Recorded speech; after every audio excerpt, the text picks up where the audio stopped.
The clock on the mantel ticked away, each second feeling like an eternity, as I sat across from Ben and Edna in the living room. The tension was palpable, thick enough to cut with a knife. I could feel their eyes on me, judging. Always judging. "Leah, dear," Edna began, her voice syrupy sweet but laced with venom, "have you and Ben given any more thought to what we discussed last time?" I forced a smile, my hands clasped tightly in my lap. "Edna, we've been over this, Ben and I." "What your mother-in-law means," Ben interrupted, shooting me a pointed look, "is that we're not getting any younger. It's time we seriously consider our options." I bit my tongue, fighting back the urge to scream the truth at them both. Instead, I took a deep breath and said, "I understand your concern, but nothing," Edna cut in, her facade of sweetness crumbling. "You've been married for 5 years now." 5 years, Leah. Do you know how much I long to hold a grandchild in my arms?" Ben reached out and patted his mother's hand. "We know, Mom. We're trying." I couldn't help but flinch at his words. We weren't trying. We couldn't try. But that was our secret, wasn't it? The secret that weighed on me every day, the lie I lived to protect my husband's pride. "Maybe if you hadn't insisted on pursuing that ridiculous career of yours," Edna continued, her words sharp and cutting, "you would have had time to focus on what really matters." I stood up abruptly, unable to take it anymore. "I think I need some air." As I made my way to the door, I heard Ben call after me, "Leah, don't be like this. Come back and let's talk about this rationally." Rationally? There was nothing rational about this situation. I stepped outside, the cool evening air a welcome relief from the suffocating atmosphere inside. I pulled out my phone, my fingers hovering over my parents' number, but I couldn't bring myself to call them. How could I explain this mess? Just then my phone buzzed with a text from Sophie, my closest friend. "Hey girl, how'd it go with the in-laws? Drinks later?" I typed back quickly, "Save me. Meet you at Joe's in 20?" Her response was immediate. "You got it. Hang in there, hun." As I made my way to my car, the front door opened behind me. Ben stepped out, his face a mixture of frustration and concern. "Where are you going?" he asked, his voice low. "Out," I replied curtly. "I need some space, Ben. I can't keep doing this." He ran a hand through his hair, a gesture I once found endearing, but now only irritated me. "Leah, you know how important this is to my parents, to me." I whirled around to face him, anger bubbling up inside me. "And what about what's important to me, Ben? What about the truth?" His eyes widened in panic. "Leah, don't. We agreed. We agreed to lie," I hissed. "We agreed to let your mother berate me, to let everyone think I'm the problem. How much longer do you expect me to keep this up?" Ben reached for me, but I stepped back. "Please, Leah, just a little longer. We'll figure something out, I promise." I shook my head, tears stinging my eyes. "I don't know if I can, Ben. I don't know if I want to anymore."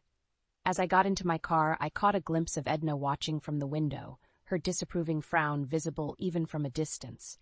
I started the engine, my mind racing. How had my life come to this? As I pulled away from the curb, I couldn't shake the feeling that something had to give. And soon. I slid into the booth across from Sophie at Joe's, the familiar scent of greasy burgers and stale beer doing little to calm my frayed nerves. Sophie's concerned eyes met mine as she pushed a glass of white wine towards me. "Spill it, honey. What happened this time?" I took a long sip before answering. "The usual. Edna's relentless about grandchildren, and Ben, he just sits there letting her tear into me." Sophie reached across the table, squeezing my hand. "Oh, Leah, I'm so sorry. Have you thought about telling them the truth?" I snorted, the sound bitter even to my own ears. "And destroy Ben's precious ego? You know I can't do that." "But it's not fair to you," Sophie insisted. "You gave up your career for him, and now this." The mention of my abandoned career stung. I'd been a rising star in marketing before marriage, before Ben convinced me to focus on starting a family. Now, here I was, stuck in a lie with no end in sight. I know, I sighed, but what choice do I have?" Sophie's phone buzzed, and she glanced at it, a strange expression flitting across her face. "Sorry, just work," she muttered, typing out a quick reply. I raised an eyebrow. "On a Saturday night?" She waved her hand dismissively. "You know how it is. Anyway, have you considered seeing a specialist? Maybe there are options you haven't explored yet." The irony of her suggestion wasn't lost on me. If only she knew. "Sophie, we've been through this. The doctor said..." I know what they said, she interrupted. But science is always advancing. Maybe it's time for a second opinion. Before I could respond, my phone rang. Ben's name flashed on the screen. I hesitated, then declined the call. Trouble in paradise? Sophie asked, her tone oddly sharp. I shrugged, uncomfortable with the direction of the conversation. It's nothing. Just the usual. Sophie leaned forward, her eyes intense. Leah, you can't keep living like this. Something's got to give. As if on cue, my phone buzzed with a text from Ben. We need to talk. Come home.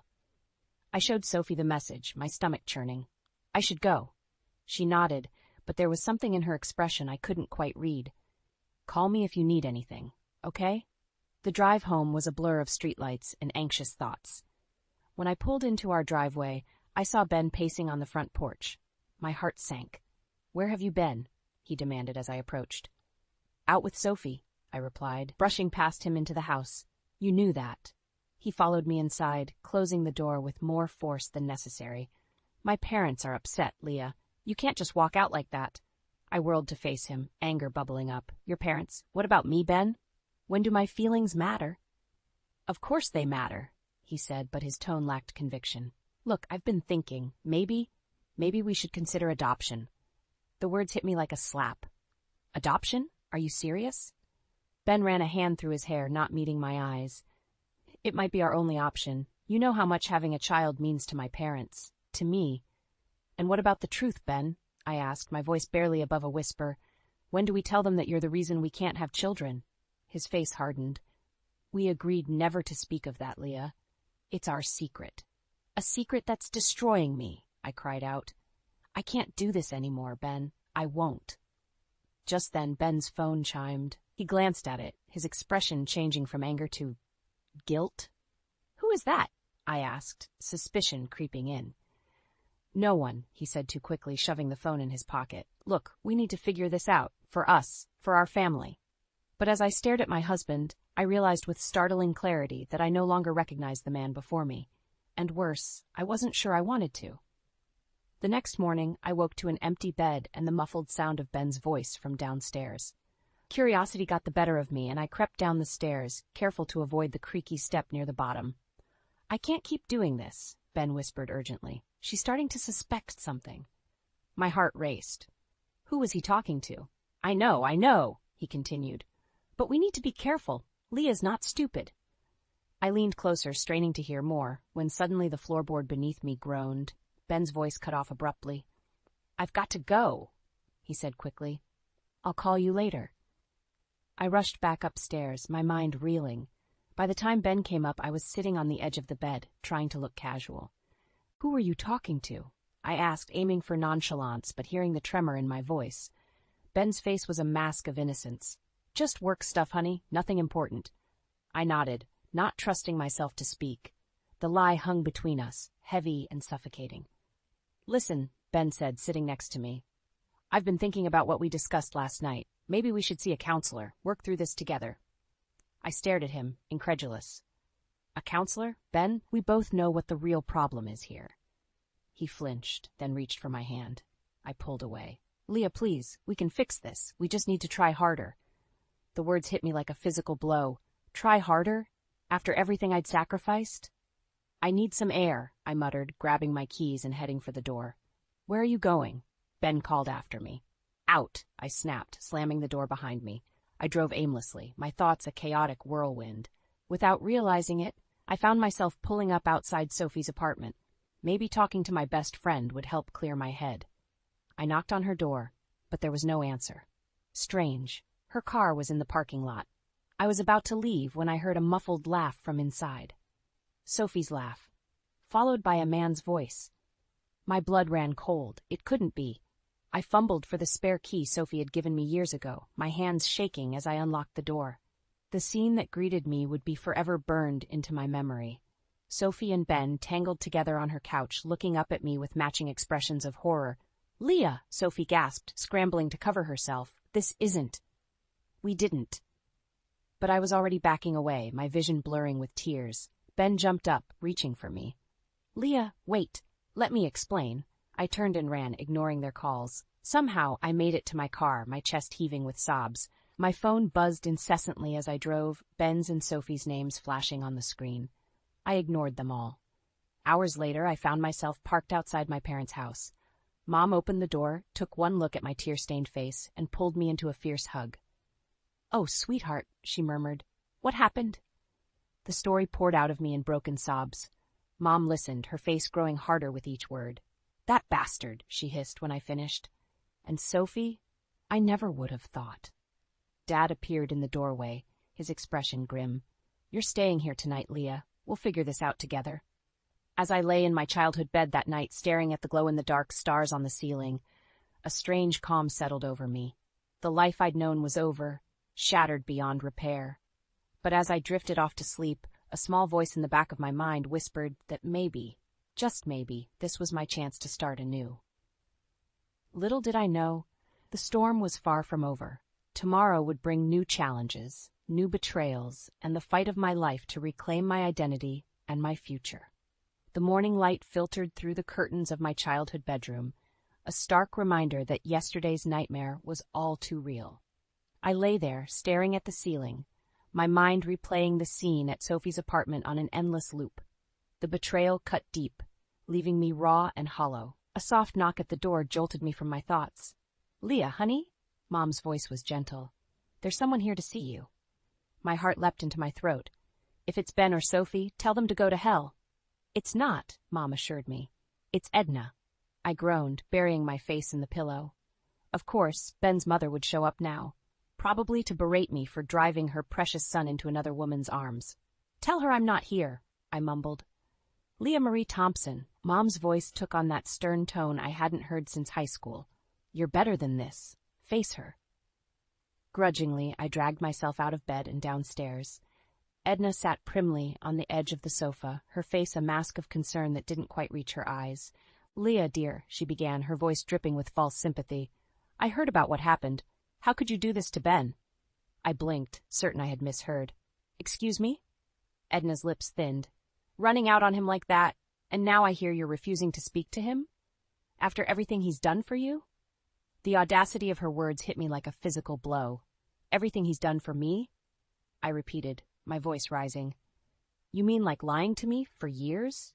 Or cheating on me with my best friend?" Edna waved a dismissive hand. "Oh, don't be so dramatic. Men have needs, Leah. If you had just given him a child like he wanted. Get out!"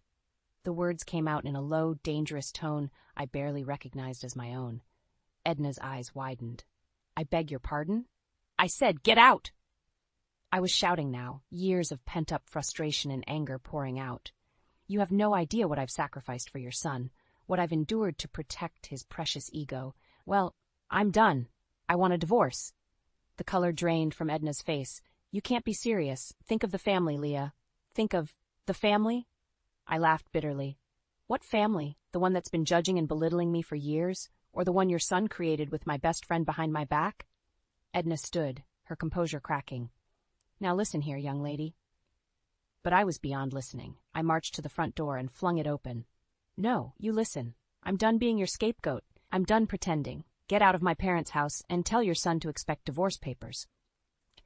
As Edna stormed out, muttering about ingratitude and family loyalty, I felt a weight lift from my shoulders. For the first time in years, I could breathe. Mom appeared at my side, wrapping an arm around me. "I'm proud of you, sweetheart." Just then, my phone buzzed. A text from Ben. "We need to talk. I'm coming over." I showed Mom the message, my newfound resolve wavering slightly. She squeezed my shoulder. "You don't owe him anything, Leah. But if you want to face him, your father and I will be right here with you." I took a deep breath, steeling myself for the confrontation to come. It was time to reclaim my life, my truth, and my future. No more lies, no more pretending. As I waited for Ben to arrive, I felt a strange mix of fear and exhilaration. Whatever happened next, I knew one thing for certain. The old Leah was gone. In her place stood a woman ready to fight for herself, no matter the cost. The divorce papers lay on the kitchen table, a stark reminder of the life I was leaving behind. It had been 3 months since I'd moved back in with my parents, 3 months of rebuilding and rediscovering myself. Today marked a new chapter, my first day at a new job. I smoothed down my blouse, feeling a mix of excitement and anxiety. It had been years since I'd worked in an office, but the marketing firm had taken a chance on me. I wasn't about to let them down. "You've got this, honey," Mom said, handing me a travel mug of coffee. "Go show them what you're made of." With a deep breath, I headed out, ready to face the world.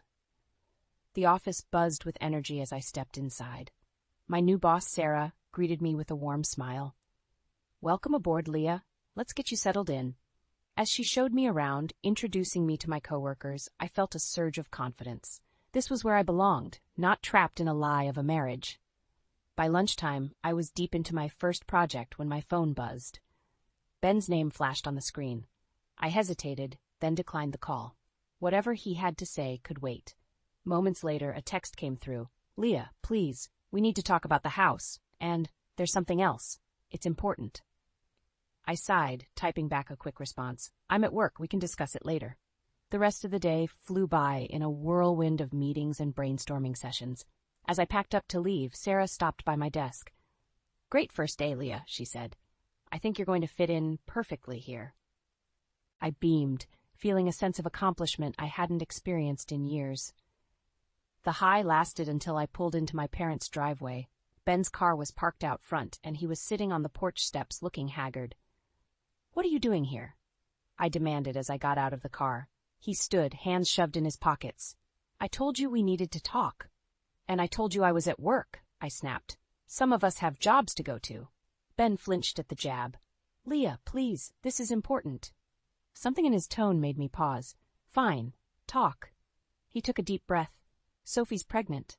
The words hit me like a physical blow. I staggered back, gripping my car for support. "What? It wasn't planned," Ben stammered. "But we're keeping it." A hysterical laugh bubbled up from my chest. "Of course you are. The golden couple, finally giving Edna her precious grandchild." "Leah, I'm sorry. I know this must be hard for you." "Hard for me?" I cut him off, fury rising. "You have no idea what's hard for me, Ben. Living a lie for years to protect your ego? That was hard. Being judged and belittled by your family? That was hard. Finding out my husband and best friend were sneaking around behind my back? That was hard." Ben reached out, but I jerked away. "Don't touch me. You lost that right a long time ago." "What about the house?" he asked weakly. "We still need to decide what to do with it." I laughed bitterly. "Keep it. Consider it my gift to the happy family. I want nothing to do with any of it anymore." As Ben stood there, looking lost, a strange calm settled over me. I realized that this moment, painful as it was freeing me from the last threads of my old life. "Goodbye, Ben," I said, my voice steady. "I hope you and Sophie are very happy together." I walked into the house, closing the door firmly behind me.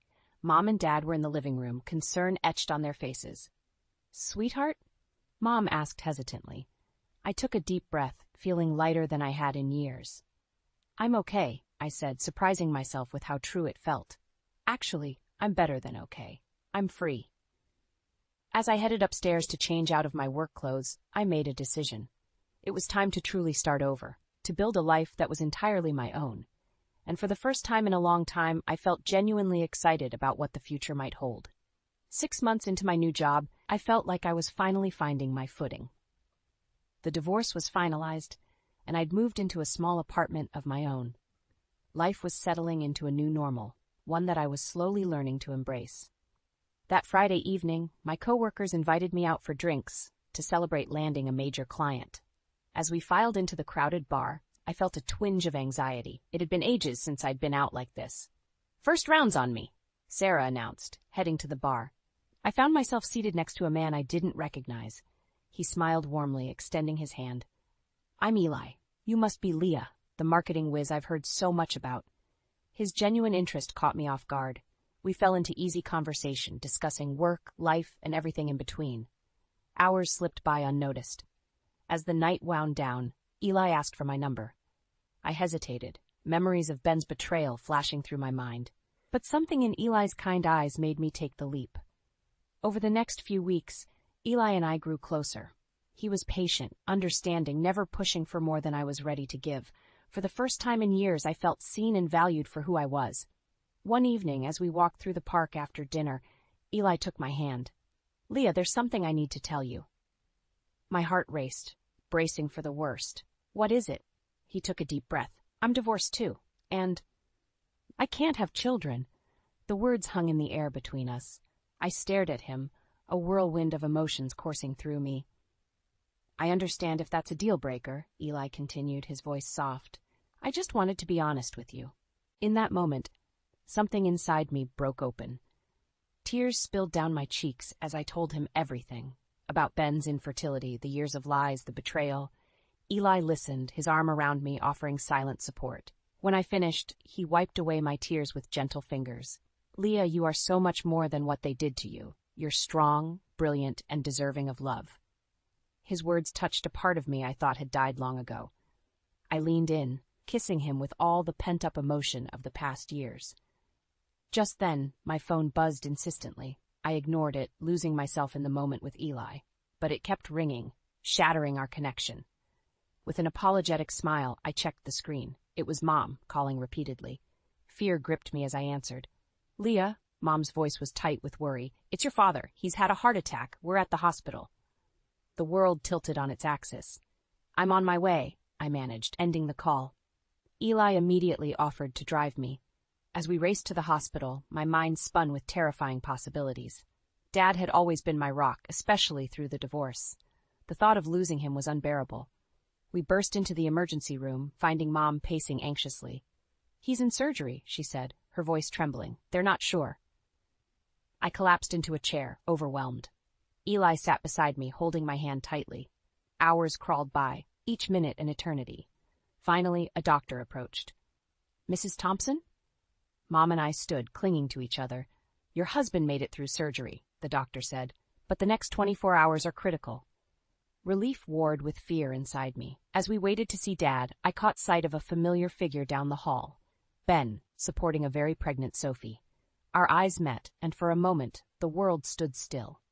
All the pain, betrayal, and unresolved emotions came rushing back. But then I felt Eli's steadying presence beside me, and I turned away from my past, facing the uncertain future head-on.